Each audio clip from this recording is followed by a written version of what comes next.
No, no, I've not heard of that. You've not heard of that. Ms. Jayapal, one of the members of the House, has introduced a bill. And basically, I think the essence of that legislation is this. Instead of trying to organize all these different efforts and create all these facilities, et cetera, we should basically pay people what they would be earning on their job if they were, as they were working, up to about $90,000, and let them pay their rent and let them pay their bills in the way that they would normally do it. Now, I don't know exactly how this would work with the PPP and the small businesses, but what do you think about that idea? I can give it some thought you know, provide an answer for the record for the hearing. I mean, it offhand, you know, it has the benefit of, you know, going direct to individuals without through intermediaries. I'm not sure how you'd execute it though, to ensure that you have accurate information. But I'd be happy to think more about it and give you any thoughts that I have. Well, let me Will the just, gentleman have a year for a moment yes, on that question? Well, let me refer you to, there are several European countries have used this approach. And so I don't know that it may not be good to take a look at the experiences they've had there. And maybe let us know what you think about it. Okay. Yeah, we'll do. Okay. Yeah, I will do that. well, of course, I think by now we all know a lot about what happened with PPP. We know that the banks executed the program for us essentially, and that they took care, many of them, or some of them, took care of their concierge clients first. They set up a portal.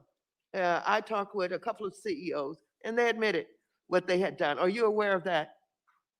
Uh, Yes, yes, yeah, but we won't be able to get that type of detail until we get the data, you know, from SBA. But you know that the banks, some of them, I'm not saying all of them, but some of the banks set up special portals for their concierge clients, and those turned out to be the ones who got the largest amounts of loans. And tell me, how did it happen that these hotels and these restaurants were able to identify um, each of their installations under 500 people that they could get paid, get a loan for all of them? How did that happen?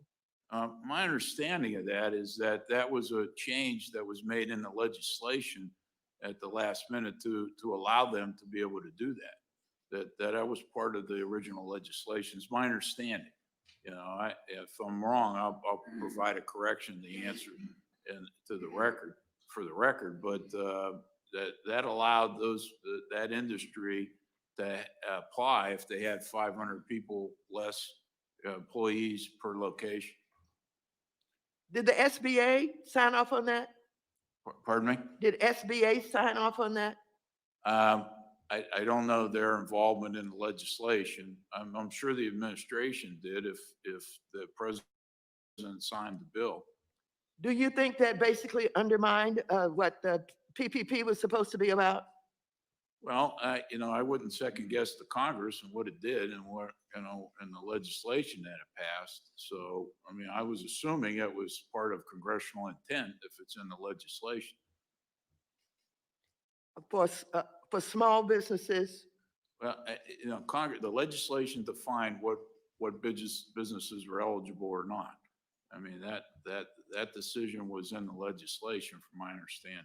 Do you think that the application for small businesses was too cumbersome? We're looking at that issue now. We'll talk to some of the small businesses. There's been some concerns about that, as well as the application for loan forgiveness, which we'll be looking at that issue as well. But, you know, in many respects, they relied on self-certification, so that it shouldn't have been that big of a problem, but it could have been. But we just haven't been able to do the detailed work yet necessary to do this. because we want to go out and talk to small businesses who receive loans, but we don't have that information yet. And so, Thank you. The gentleman's time has expired. The chair now recognizes Mr. Luckmeyer.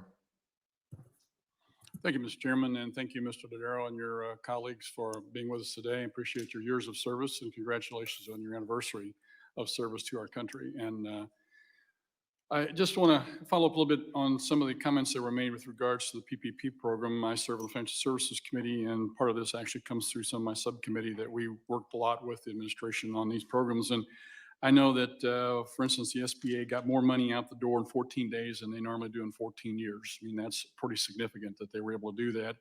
The error rate that I saw was roughly $280 million out of $350 billion that was authorized. And that's about an 0.8%. Do you, in your years of experience and analysis, find any other program that can have an error factor of less than 0.8% that's a government program? yeah, well, I haven't looked at the error factors. Yeah. If it's accurate, okay, if it's accurate, it is a very good record.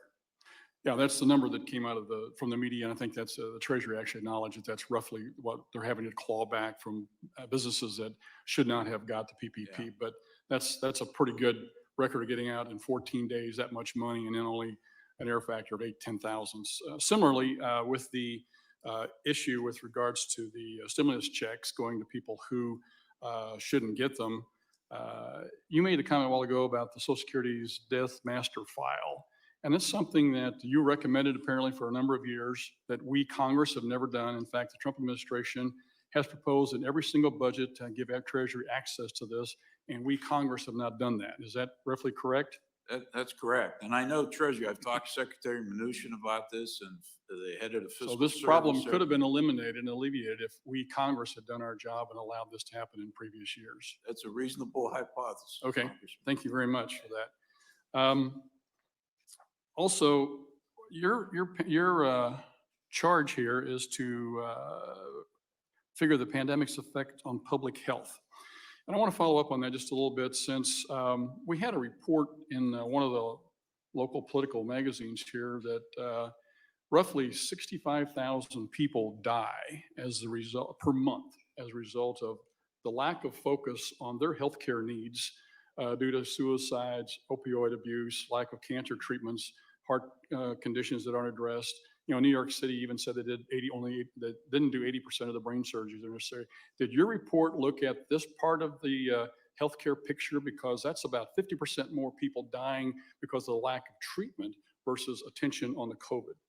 Yeah, we're going to take a look at that. We've been also focused in our report. Let me ask Nikki to come up and talk about our healthcare expert to talk about that. We've been trying to focus on the numbers of deaths that are in over and above what would normally be expected over a period of time. And then as one of the factors that we're looking at, but this issue about the other factors is a very important issue. And so we're going to be looking more about it. Nikki? Very quickly, I got one more question. Certainly, just it's exact type of indicator that we want to be developing a representative in terms of the impact on public health. Those type of elective procedures, I think people often when they hear elective think it's non-essential. These are important procedures for people in terms of preventative care. And so we'll be examining how quickly hospitals get back to providing those. Yeah, they said in here, 650,000 cancer treatments, about half of them miss their treatment, about 150,000 cases typically discovered each month are not being diagnosed. That's just on the cancer side. One more question before I run out of time here is with regards to, right now there seems to be an increase in the number of cases that are detected. Obviously we're testing more, so you would anticipate more tests, positive tests as a result of that. Have you looked at the percentage of hospitalizations as a result of that and the number of deaths as a result of that? Because you would think if the virus was at its same potency, you would still have the same number of hospitalizations, you would still have the same number of deaths, but anecdotally, that's not happening. Can you verify that, or have you looked at that? We are tracking that information both. It's an important point in terms of watching the number of cases, but hospitalizations as well as deaths and the percent positive. Those are all indications in terms of the spread. One of the things we pointed out in our report is that we do need better data at the federal government in terms of hospitalizations, for example, the number of ICU beds that are filled. And that's something we'll be continuing to track. Well, it would seem to me, we had about 3 weeks ago, the University of Pittsburgh Medical Center, which according to what somebody told me yesterday, is actually where they did the research and helped develop the polio vaccine. These are the experts of the experts. They said that the virus is losing its potency. It's mutating to a lesser strain, which if it were having more positives, but yet less hospitalizations and less deaths, would seem to indicate that this could be the case. So I think this is a very important point that needs to be made with regards to the media is only telling you that the cases are increasing, but it doesn't tell you that the deaths continue to go down and hospitalizations continue to go down, as well as most hospitals still have capacity to take care of that. All those factors are important. All those data points are important. I would note hospitalizations and deaths tend to lag. And so it will be important to track this in the next couple of weeks to see how that data changes. Okay. Thank you, Mr. Chairman. I'll yield back. Thank you very much. The chair now recognizes Ms. Velasquez for 5 minutes. Thank you, Mr. Chairman, and thank you, Comptroller Dodaro. From the beginning, I have been calling for the administration to provide Congress and the GAO with detailed data regarding the Paycheck Protection Program. It is our job to be good stewards of taxpayers' dollars and ensure our programs are working as we intended. In my call with SBA Administrator Carranza on Wednesday, she indicated that both Congress and GAO will be receiving loan data today. This is a good step, but we must work to guarantee GAO can interview and collect additional data to conduct its oversight responsibility. And this brings me to my first question. Mr. Dodaro, SBA indicated to me that they contacted GAO on June 23rd about transferring full access to all PPP loan data. Have you responded to SBA, and does GAO have the necessary systems to securely receive that data? Yes, we have responded to them. We're in discussions with them about the details on how it will be done. And we definitely have the ability to secure the data. We deal with tax data, healthcare data, classified information of all stripes. Thank you. And in the same vein, has SBA indicated a time and date when they will provide you with access to officials so that you can conduct interviews? I think there's been one date offered so far, but I'm not sure about that. So, Mr. Chairman, to compare the loans made by SBA on 2019 to what they have done today is ridiculous. They have a cap as to the 7(a) loan program that is the flagship loan lending program of SBA. Beyond that, they cannot lend any money. Plus, the cuts that the agency has suffered under this administration.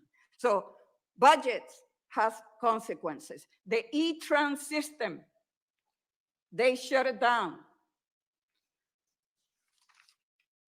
It's a result of the money that has been cut.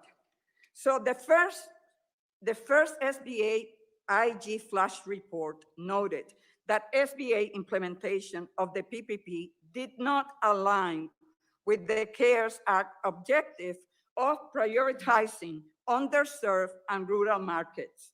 Has GAO been able to draw any conclusions as to what implementation failures led to so many rural and minority-owned businesses from being shut out of the PPP program during the initial rollout?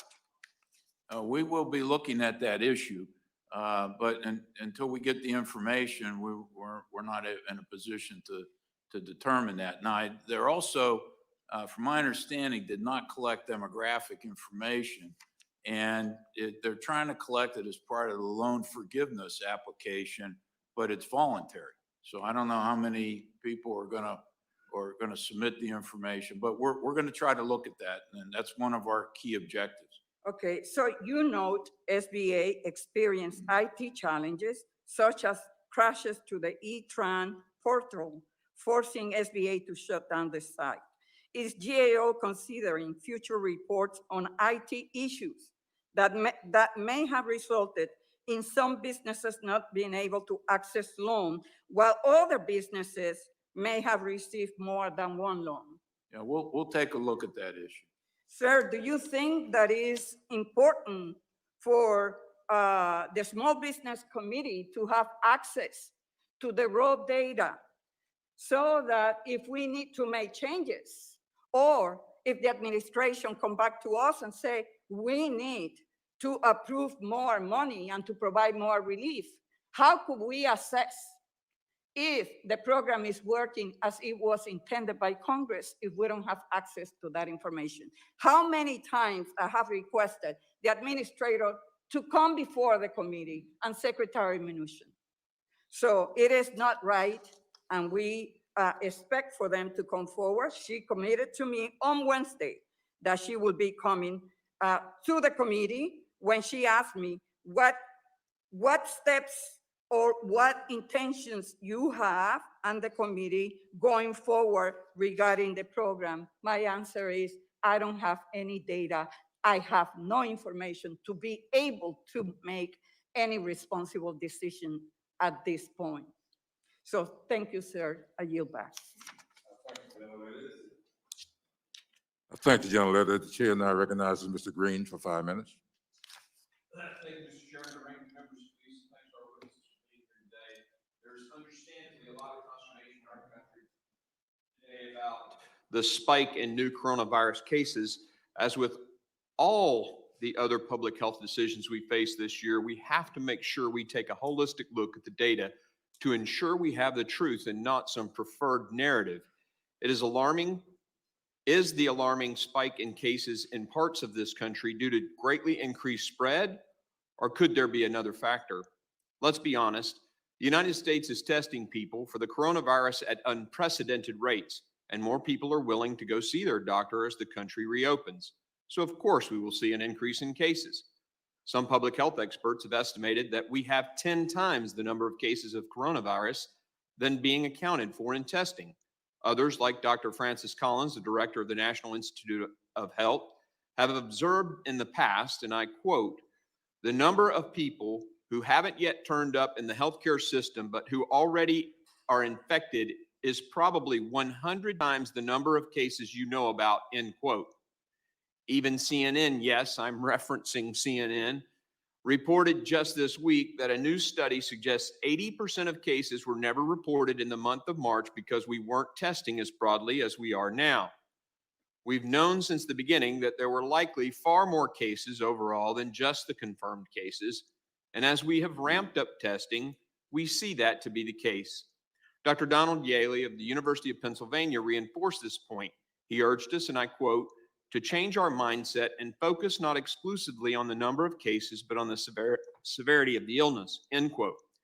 Yaley continued and pointed out, quote, fewer people are being admitted, and when they are, they tend to be much less sick than at the beginning or the peak phases of the pandemic, end quote.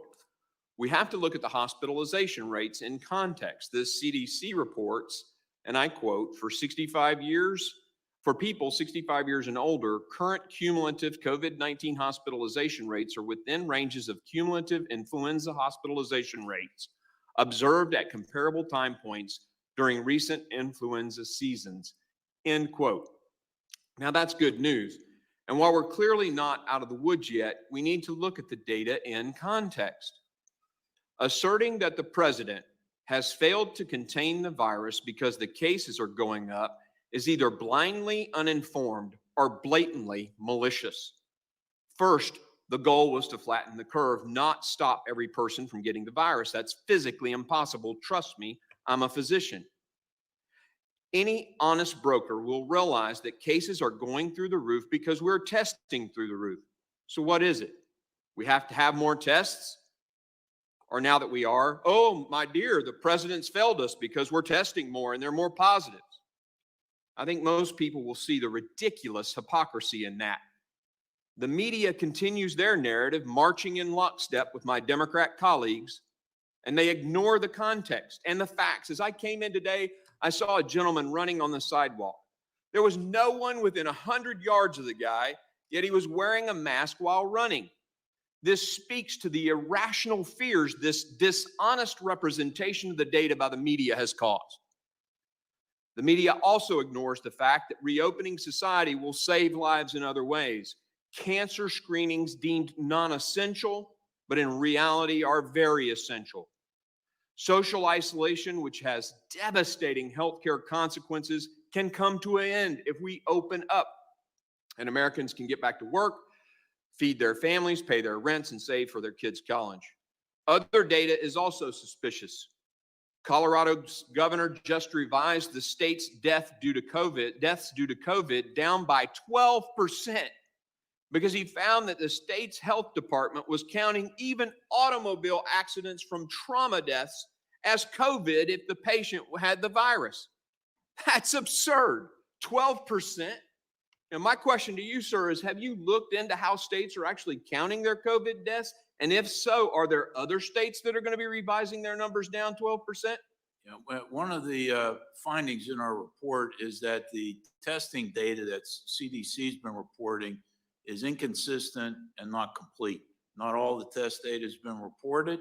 And states are counting different things differently, and it's been a problem. So you really don't have good, reliable data. Now, we were getting ready to make a recommendation here, but on June 4th, CDC finally, through Secretary of HHS, used the authority Congress gave them in the CARES Act to set out testing requirements to all labs in the country. So hopefully the testing data will get better. Hopefully it's not 12% all across the country being revised down, or well, maybe hopefully it is, and then we'll get a real accurate contextual picture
should Treasury and IRS be doing now to ensure payments reach up to 12 million American non-filers without any further delay?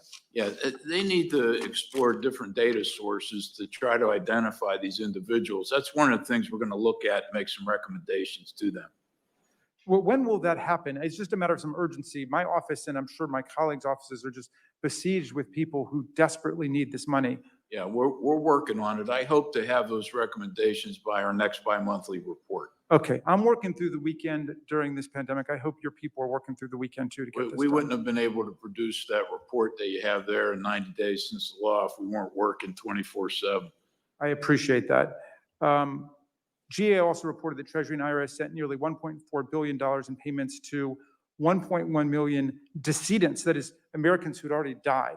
And I'd also heard from some honest constituents who called up and said, we got this check for my wife or my husband who's no longer with us. IRS apparently was aware this was happening back in March, but didn't begin to correct it until months later. What's up with that? That's just shocking. How'd that happen? Well, IRS's original determination was that the law required them to send a check to everybody who filed a return in 2018 or 19. And so they figured it would include those people. So they did it on with foresight that's what they were supposed to do. Then once- Wow. Okay, just let me pause you there, Yeah. because that seems to contradict common sense. In other words, because we said that it should go to everyone who filed taxes, they thought it should go to people who had died, Right. who had filed taxes. All right, well, what is the law? Because some people were saying, should we cash this check? Why would the government be Right. sending it to us? Right. Yeah, no, I agree. Well, what is the correct legal The correct interpretation? interpretation, we believe, is Treasury's interpretation after that was that the intent was to help people who were affected by the situation, which wouldn't include people who were deceased. So they stopped it at that point in time after IRS had made the first three payments. So we believe the correct interpretation now is they should not have been sent.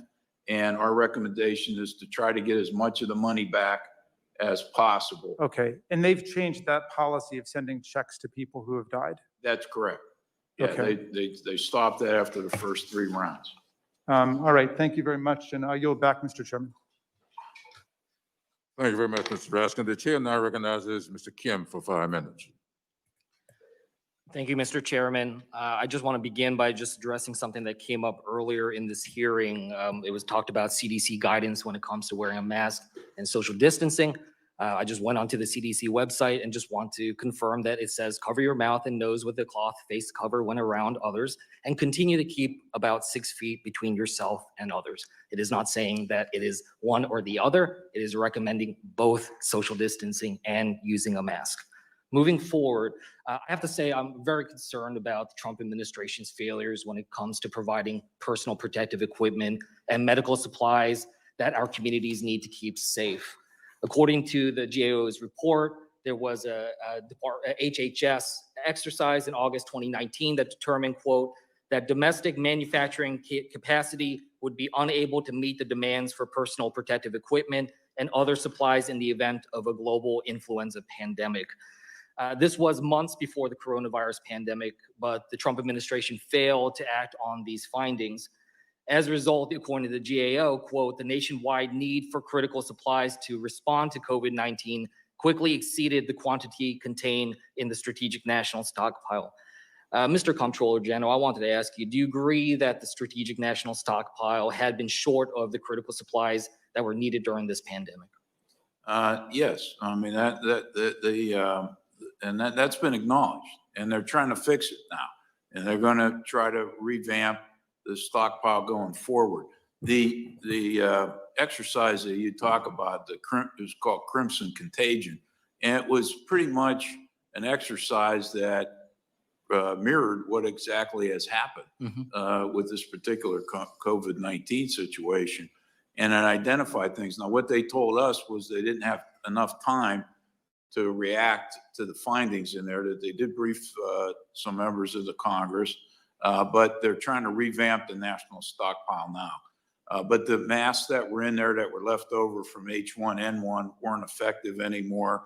And so they had to be be replaced, or they were provided with a caveat about their potential. So what steps ineffective. could have been taken and should have been taken to prepare for this to quickly replenish that stockpile, in your opinion? Yeah, well, I mean, the issues, we raised this before in prior administrations as well, that there weren't enough ventilators in urban hospitals around the country. So we've raised these issues over time.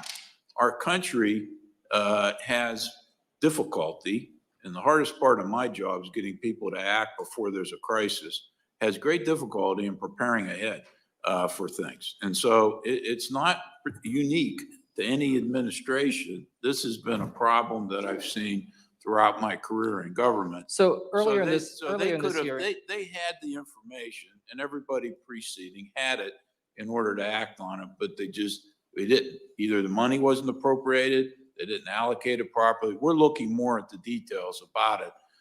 But clearly, steps could have been taken previously and recently. it was characterized earlier in this hearing that some of the problems that we're facing with the government response were a few glitches. So would you then categorize the problems in terms of the supply of PPE as a few glitches? I wouldn't categorize it that way. Now, beyond just the supply side of the issue, it's also about the coordination side. And this was something that was raised here. I think you wrote, there have been reports that the federal acquisition and distribution efforts to supplement the strategic national stockpile supplies lacked coordination and resulted in challenges obtaining supplies here. How did that lack of coordination hurt the efforts to obtain the critical supplies? Well, I think early on, I'll ask Ms. Clowers to elaborate. Early on, HHS was taking the lead here, and there was some, later it was shifted to FEMA. Then the president's, the task force, the White House task force came in, set up the unified command, and brought in people to focus on the supply chain. Would you categorize that as a few glitches? Pardon me? Would you categorize the problems when it comes to the coordination as a few glitches that caused the problems with getting the PPE to the states and the hospitals? No. When it comes to one last part here that I just wanted to address, in your report, you said you requested information on the strategic national stockpile inventory prior to the pandemic, the types and amount of supplies that states requested, as well as what HHS and FEMA distributed from the strategic national stockpile to the states of request. You said you did not have that information as of June 12th.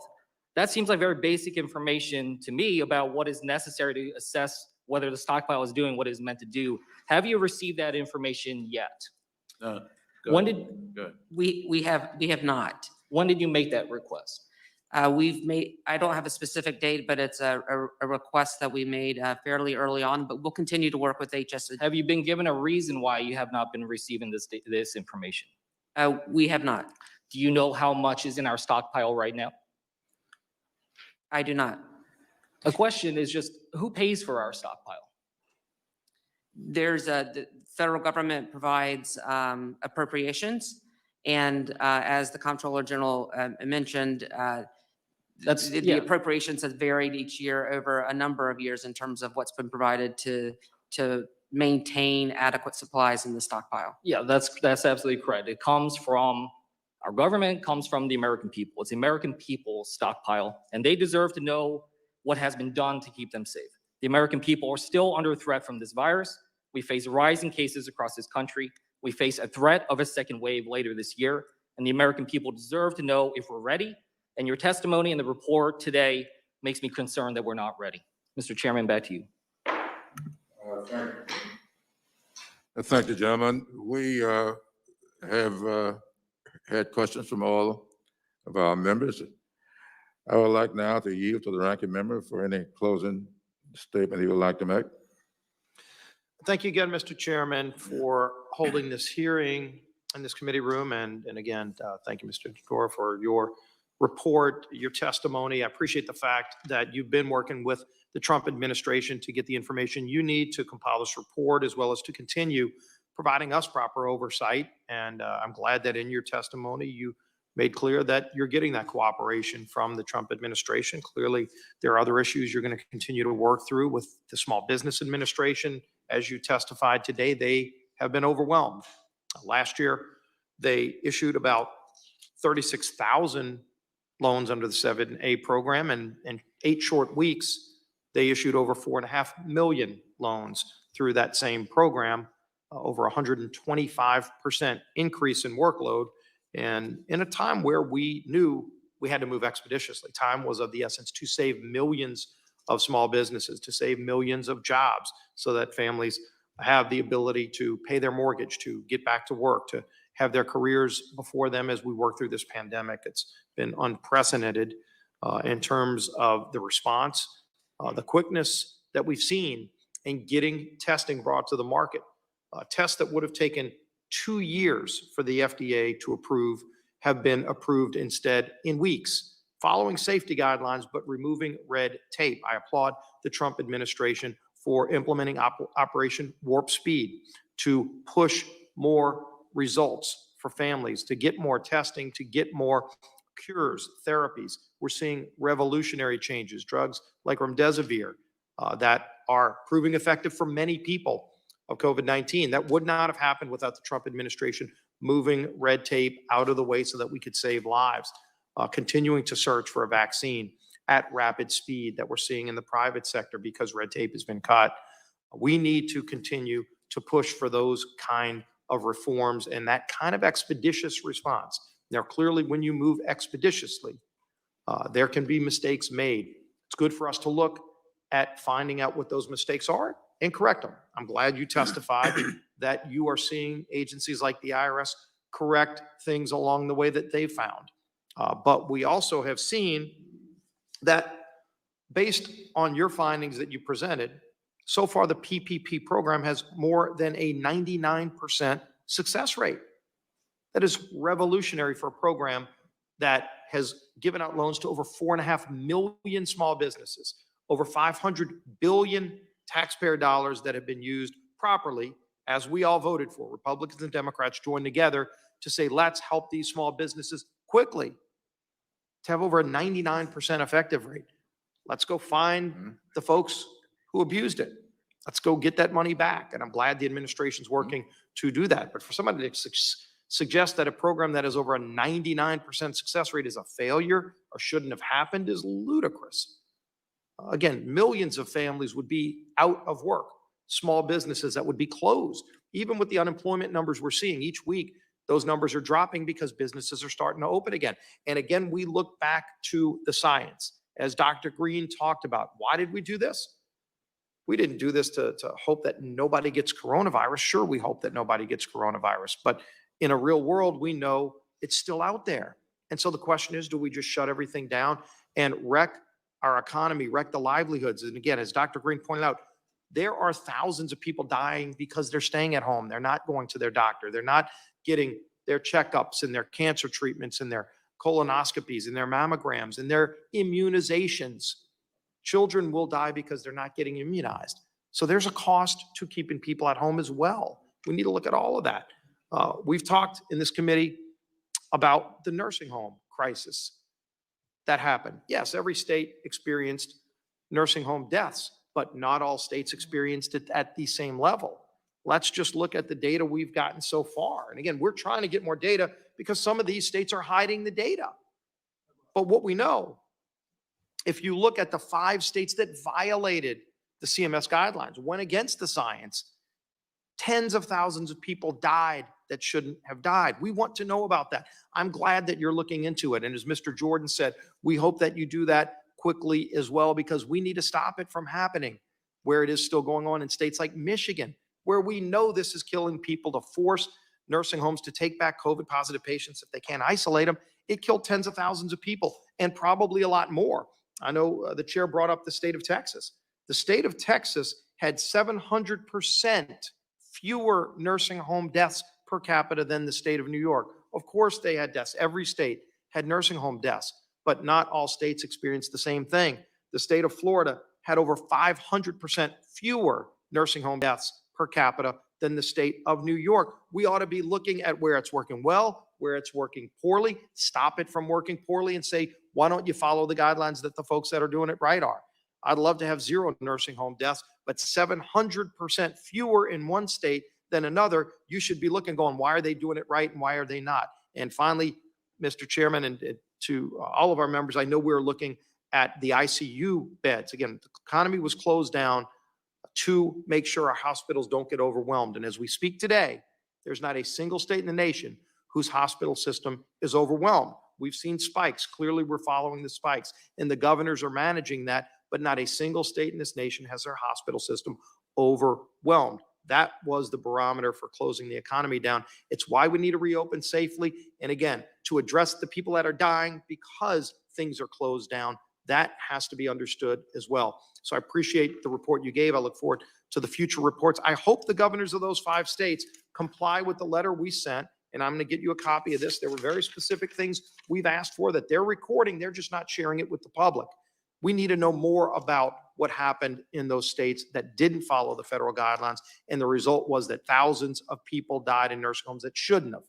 Why are they hiding the data? What do they have to hide? We ought to find it out. I appreciate that you're going to join with us to finally get the facts and uncover the scandal. With that, I yield back. I thank the gentleman for yielding back. Let me close by thanking Mr. Dodaro, Ms. Brown, Ms. Clowers for being here today. We appreciate all the work you do to hold our government accountable, especially during this terrible pandemic. Today's hearing has made clear that there are tangible steps the federal government can take now to increase transparency, to demand accountability from those receiving federal funds, and to ensure that tax dollars are used to help the American people and not diverted due to waste, fraud, and abuse. I want to thank the ranking member for calling attention to what happened last month and the month before.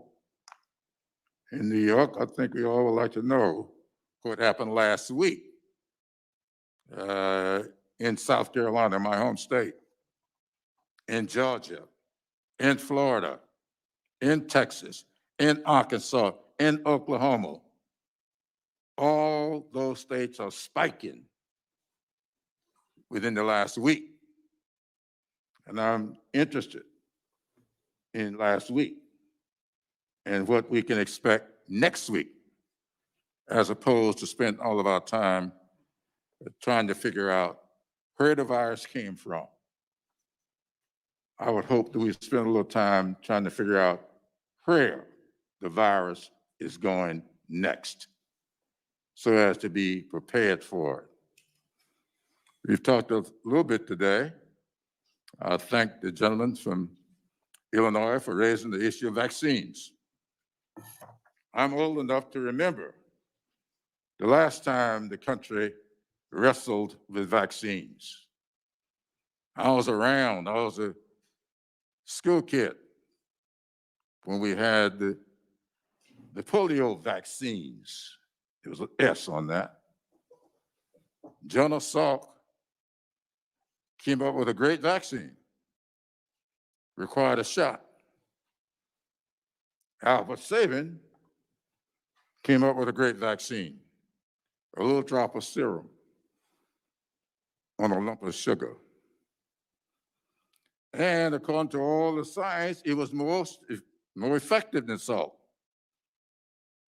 I happen to remember which communities got Salk and which communities got Sabin.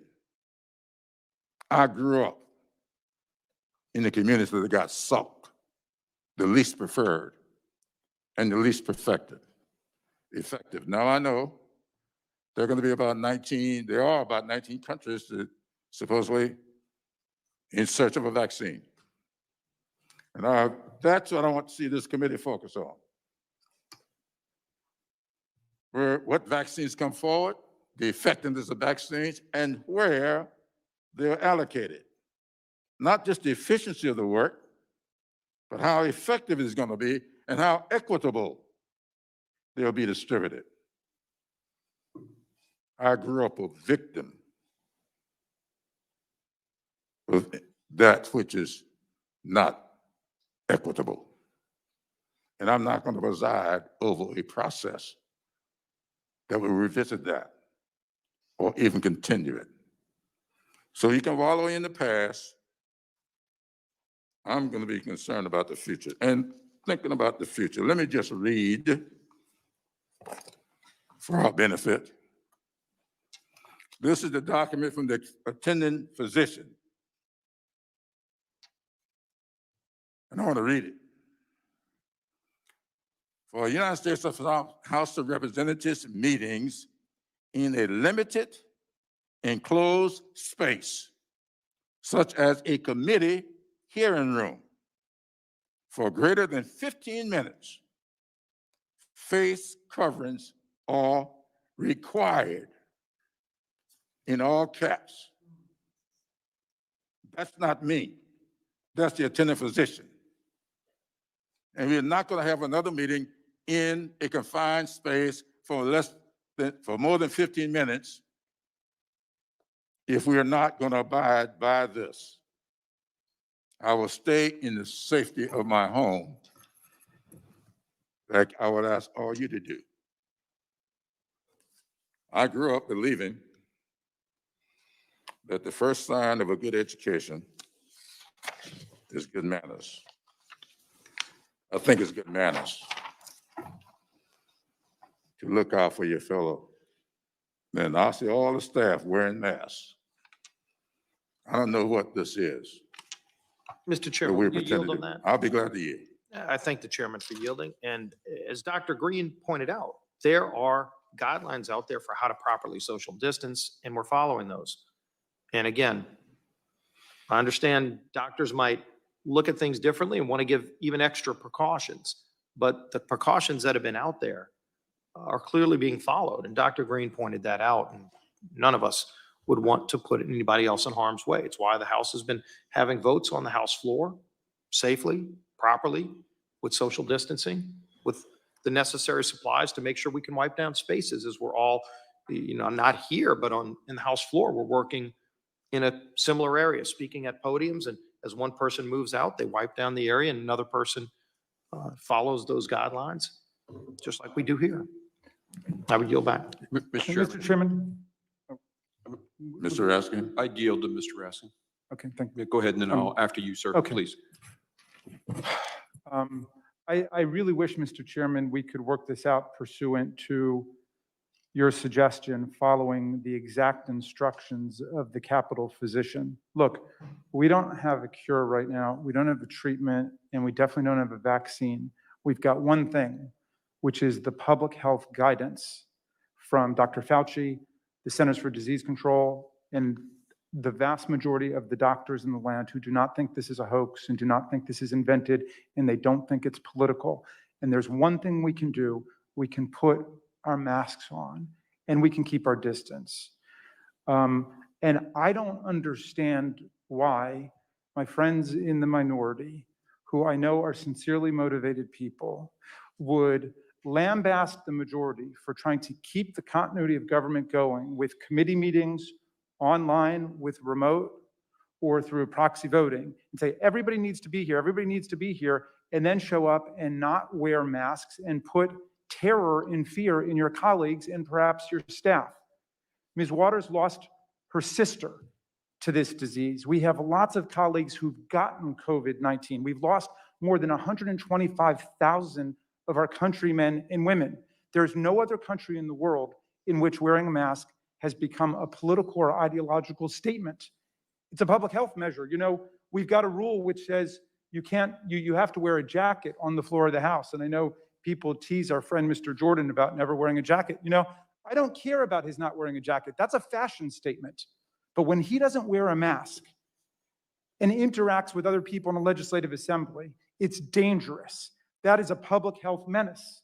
So could we all agree that we will abide by the chairman's suggestion and the Capitol physician's strict recommendation, and let's go forward and let's try to meet together as much as possible, as opposed to driving us away from the Capitol. Mr. Chairman, Could I if I- ask, but could I ask my friend, in reference to Mr. Jordan, I think you used the term public menace. That's not I hope you weren't referring to him. Oh, wait. He walked out of here with a mask on. He I walked hope you noticed within that. he walked within 1 foot of our friend Mr. Green. I saw it happen. and they whisper to each other, and it happens all the time. You know, we might think we're in these 6-foot bubbles, but we're not. And I see it happening on the floor on both sides of the aisle. You start to hang around with people. We're social beings, and people begin to interact. Did you see what happened in the Pennsylvania legislature, where one of the legislators came down with it, told his party, but didn't tell the other party? It created absolute panic and more division. Why are we the only country on earth where this is now a matter of polemical partisan debate instead of just public health order? Why don't we just follow what the public health authorities are telling us to do? So Thank you. from a The chair recognizes Mr. Green. Mr. Chairman, let me say before I cite this study that just came out June the 27th, that if you put the gavel down and say, we want to wear masks or we're going to require them, I'll wear my mask. But I do want to inform the committee. The Lancet published just on June 27th, a meta-analysis. A meta-analysis is where they look at all these other studies and they compile the data and draw conclusions with hopefully more confidence because they're looking at multiple studies. They looked at 172 studies across 16 countries on 6 continents.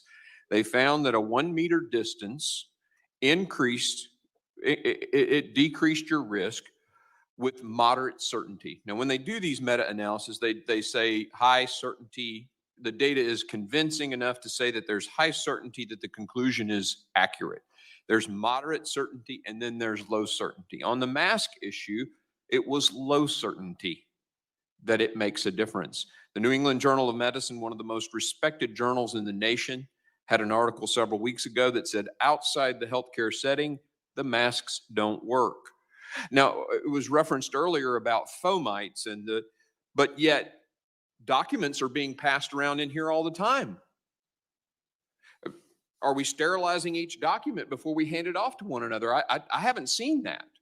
This mask that was sitting outside is there for anyone. They could go to the bathroom and come in and pull a mask out and touch other masks in the stack. And then the next person comes along and collects the mask. We're not doing surgical sterilization here. And I just want to, we have to be consistent. And if you say, Green, I want you to wear a mask, sir, I'll wear a mask. You're the chairman of my committee. But I want us to make decisions based on sound data and information. Thank you, sir. Will you yield for a question? Yes, sir, I will. Are you arguing that we should not meet in person? No, sir, not at all. I That think with sounds this like social the arguments distancing. you're making to me. No, I don't. Because there's no certainty, the mask may not work, but we know how the disease is transmitted.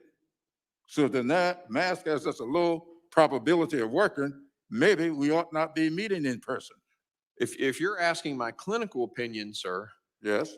my opinion is that patients who are in high risk categories, Oh, those patients? I want to people, talk about individuals, membership. sure, anyone who's 65 years or older who That's has me. comorbidities should wear a mask. If you don't, I'm telling people in Tennessee, it's not required. But, Mr. Chairman, could I That's a ask about that? As I understand it, the mask is not to protect me. It gives me a little protection, but it's to protect other people in the event that I'm infected.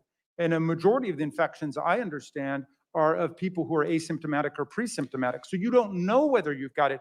We have members of Congress who didn't realize they had it, and they were fraternizing with everybody else. And any of us would do that if that were the rule. So why is this so complicated? There's one thing we can do to try to protect other people when we're together, which is put on a mask. It doesn't cost us anything. Why would we not do that? Why is it some kind of macho thing? Like, if I don't wear a mask, I'm tough. I think, if you want to be tough, go spend a day with the nurses and the doctors in the hospital, and all of them come out and say, everybody wear your mask. Listen to them. If you don't want to spend the day with them, at least listen to them. All of the first responders are saying, save us from this nightmare, wear your mask. So I can cite many other professionals who are saying just the opposite. And so that's the challenge we're in right now. They're saying, don't wear a mask? When I'm around, I'm not wearing a mask. No. Okay, will you send us the medical advice that people not wear masks? Because I haven't seen that. I can share some medical literature with you, with It's Mr. Rasmussen. against the Centers for Disease Control, I know what they're putting out. Harvard University, Johns Okay. Hopkins, all the studies I've seen. Okay, let me, Thank you, Mr. Chairman, for okay.